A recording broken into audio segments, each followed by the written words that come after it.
జై శ్రీమన్నారాయణ. ఈ మధ్యకాలంలో మనలో చాలామంది తరచుగా ఫేస్ చేస్తున్న ఒక ప్రాబ్లం ఏంటో తెలుసా? బర్న్ అవుట్ అంటే ఏదో తెలియని అలసట. లైఫ్ అంతా ఒకే రకంగా ఒక రోబోలాగా సాగిపోతున్న ఫీలింగ్. రోజు ఉదయం లేవడం, ఆఫీస్కి వెళ్ళడము, స్కూల్కి వెళ్ళడము, కాలేజ్కి వెళ్ళడము, షాప్కి వెళ్ళడము, వీకెండ్ వస్తే ఓటీటీలో మూవీ చూడడం, సరదాగా బయటికి వెళ్ళడం, మళ్ళీ సోమవారం రాగానే అదే రొటీన్. ఈ మెకానికల్ లైఫ్ నుంచి మన మైండ్కి ఎప్పుడైనా రీఫ్రెష్ బటన్ దొరుకుతుందా?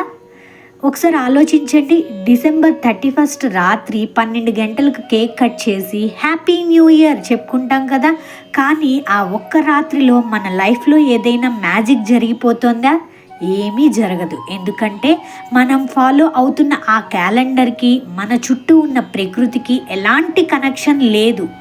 కానీ ఎలాంటి టెక్నాలజీ, ఆర్టిఫిషియల్ ఇంటెలిజెన్స్ లేని వేల సంవత్సరాల క్రితమే మన పురాణాల్లో, మన ఇతిహాసాల్లో మన భూమి మీద ఉన్న వాతావరణాన్ని, గ్రహాల కదలికలకు పర్ఫెక్ట్గా లెక్కగట్టారు. మనిషి తన మైండ్ని, తన బాడీని ఈ విశ్వంతో పాటు రీట్యూన్ చేసుకోవడానికి ఒక అద్భుతమైన రోజును కనిపెట్టారు. అదే ఉగాది. ఈరోజు మన దామోదర డివోషనల్ ఛానల్లో ఉగాది పండగ వెనుక దాగి ఉన్న అసలైన మిస్టరీని డీకోడ్ చేయబోతున్నాం. మీరు కూడా తప్పకుండా ఈ వీడియోని ఎండింగ్ వరకు చూస్తే చాలా మంచి విషయాలతో మీ మైండ్ రిఫ్రెష్ అవుతుంది.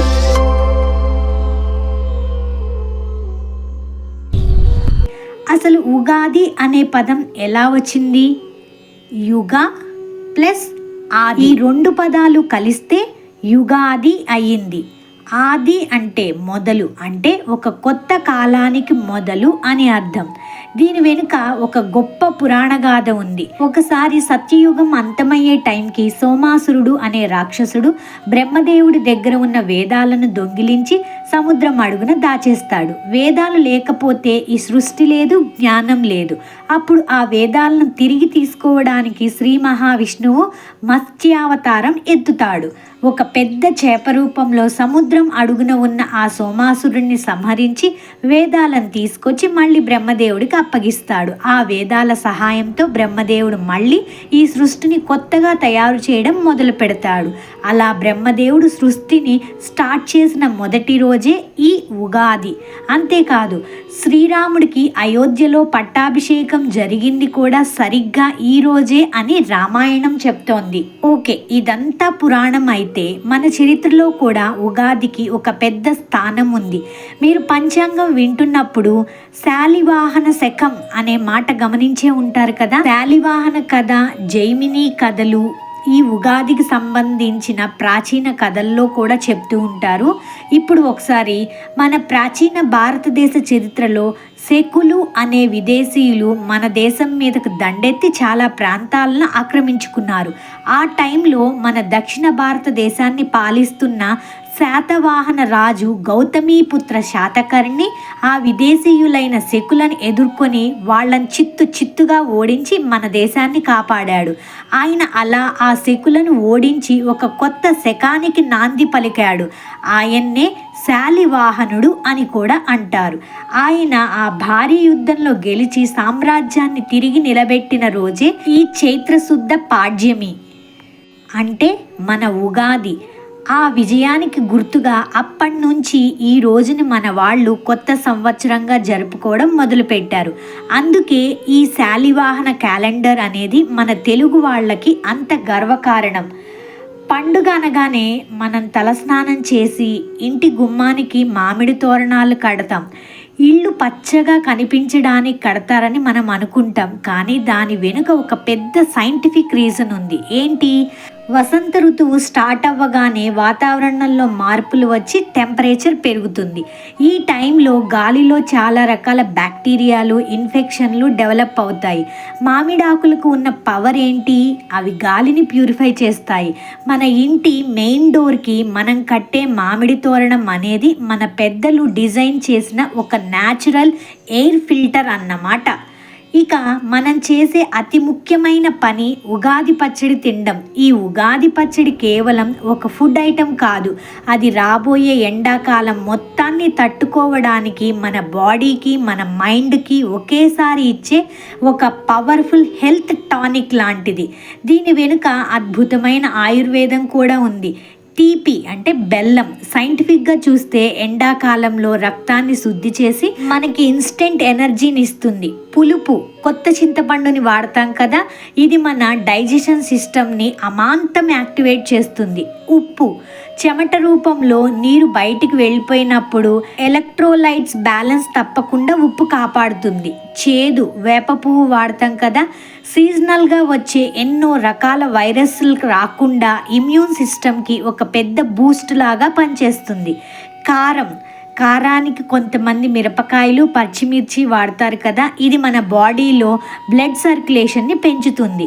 వగరికి లేత మామిడికాయ ముక్కలు వాడతాం కదా, ఎండాకాలంలో మన బాడీ టెంపరేచర్ని కూల్గా ఉంచడానికి బాగా హెల్ప్ చేస్తుంది. చూసారా, ఈ 6 రుచులు ఫిజికల్ హెల్త్తో పాటు సైకలాజికల్గా కూడా లైఫ్ అన్నాక ఆనందం, బాధ, కోపం, ఆశ్చర్యం అన్నీ ఉంటాయిరా బాబు. బ్యాలెన్స్డ్గా తీసుకోవాలి అని మన మైండ్ని ప్రిపేర్ చేసే ఒక హ్యాక్ అని చెప్పచ్చు. ఇప్పుడు చివరిగా ఎవరికి పెద్దగా తెలియని అసలైన ఇంపార్టెంట్ అయిన కాస్మిక్ అండ్ ఆస్ట్రోనామికల్ సీక్రెట్ మాట్లాడుకుందామా. మన క్యాలెండర్ లూనీ సోలార్ క్యాలెండర్ అంటే సూర్యుడితో పాటు చంద్రుడి కదలికలను కూడా పర్ఫెక్ట్గా క్యాలిక్యులేట్ చేసి డిజైన్ చేసిన క్యాలెండర్. మార్చి నెల ఆఖరిలో లేదా ఏప్రిల్ మొదట్లో కరెక్ట్గా సూర్యుడి కిరణాలు భూమి మధ్యలో పడే ఒక స్పెషల్ రోజు వస్తుంది.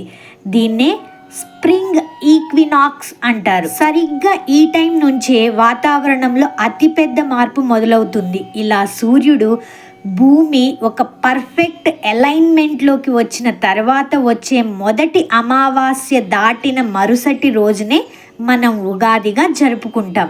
అంతేకాదు, భూమి మీద సముద్రపు అలల్ని శాసించే చంద్రుడి గ్రావిటేషన్ ఫోర్స్ 70% నీటితో నిండి ఉన్న మన బాడీ మీద, మన మైండ్ మీద కూడా ఎఫెక్ట్ చూపిస్తుంది. అమావాస్య అయిపోయి పౌర్ణమి రాగానే ఆకాశంలో చంద్రుడు మళ్ళీ పెరగడం స్టార్ట్ అవుతుంది. అప్పటి నుంచి మన బ్రెయిన్ కూడా ఎనర్జీ లెవెల్స్ మెల్లగా పెరుగుతూ మన ఆలోచనలు పాజిటివ్గా అవుతాయి. అంటే మన పూర్వీకులు ఎంత డీప్గా ఆలోచించారో ఒకసారి ఊహించండి. ఎప్పుడో ఒక ర్యాండమ్ డేట్ని తీసుకొచ్చి ఇది న్యూ ఇయర్ అని చెప్పలేదు. మనిషి ప్రకృతితో కనెక్ట్ అయ్యి ముందుకు వెళ్ళడానికి మన వాళ్ళు డిజైన్ చేసిన అసలైన రీసెట్ బటన్ ఈ ఉగాది పండుగ. మన తెలుగు క్యాలెండర్లో 60 సంవత్సరాల చక్రం ఉంటుంది కదా, దీని వెనుక ఉన్న సైన్స్ ఏంటో తెలుసా? గురుగ్రహం అంటే జూపిటర్ సూర్యుని చుట్టూ ఒక రౌండ్ వేయడానికి సుమారు 12 ఏళ్ళు పడితే, శని గ్రహానికి అంటే శాట్రన్ 30 ఏళ్ళు పడుతుంది. ఈ రెండిటి కామన్ మల్టిపుల్ ఎల్సిఎం సరిగ్గా 60 సంవత్సరాలు.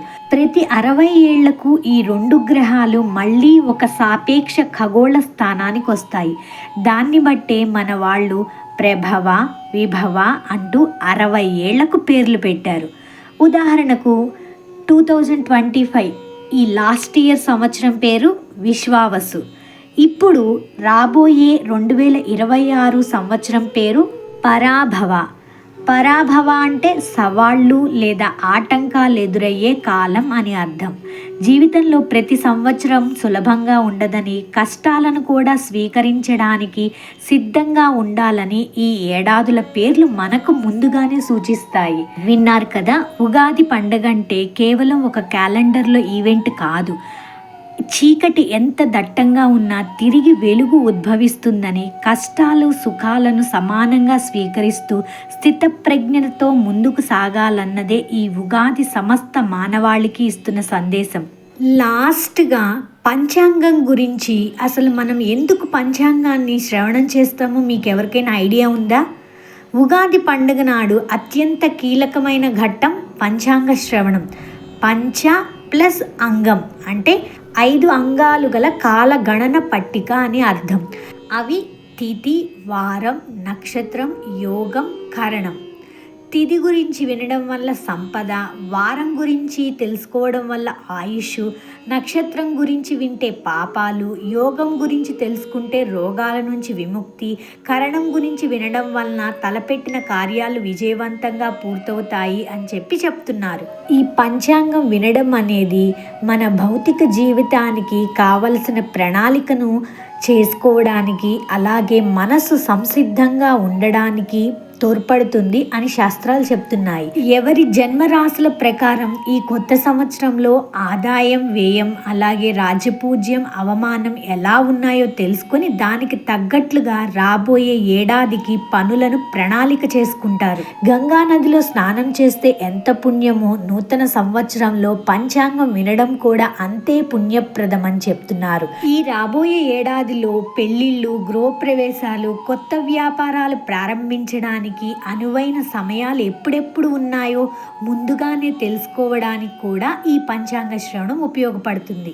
కాబట్టి పంచాంగ శ్రవణం అంటే కేవలం జ్యోతిష్యానికి సంబంధించింది మాత్రమే కాదు, కాలాన్ని గౌరవిస్తూ భవిష్యత్తు కోసం మనల్ని మనం సంసిద్ధం చేసుకునే ఒక అద్భుతమైన సాంప్రదాయం. ఈ ఉగాది నుంచి మీ ఆలోచనలో ఒక కొత్త వెలుగు, మీ జీవితాల్లో ఒక అద్భుతమైన మార్పు రావాలని మనస్ఫూర్తిగా కోరుకుంటూ మీకు, మీ కుటుంబ సభ్యులందరికీ దామోదర డివోషనల్ ఛానల్ తరపున పరాభవనామ సంవత్సర శుభాకాంక్షలు. ఈ వీడియో మీకు నచ్చినట్లయితే లైక్ చేసి మీ ఫ్రెండ్స్ అండ్ ఫ్యామిలీస్ కూడా షేర్ చేయండి. మన పురాణాలు, దేవుళ్ళు, అలాగే ఆధ్యాత్మికతతో దాగి ఉన్న ఇలాంటి ఎన్నో ఇంట్రెస్టింగ్ విషయాల కోసం దామోదర డివోషనల్ ఛానల్ని తప్పకుండా సబ్స్క్రైబ్ చేసుకోండి. నెక్స్ట్ వీడియోలో ఉగాది పండుగ వెనుక దాగి ఉన్న పురాణ కథల గురించి మాట్లాడుకుందాం. సర్వం శ్రీకృష్ణార్పణమస్తు.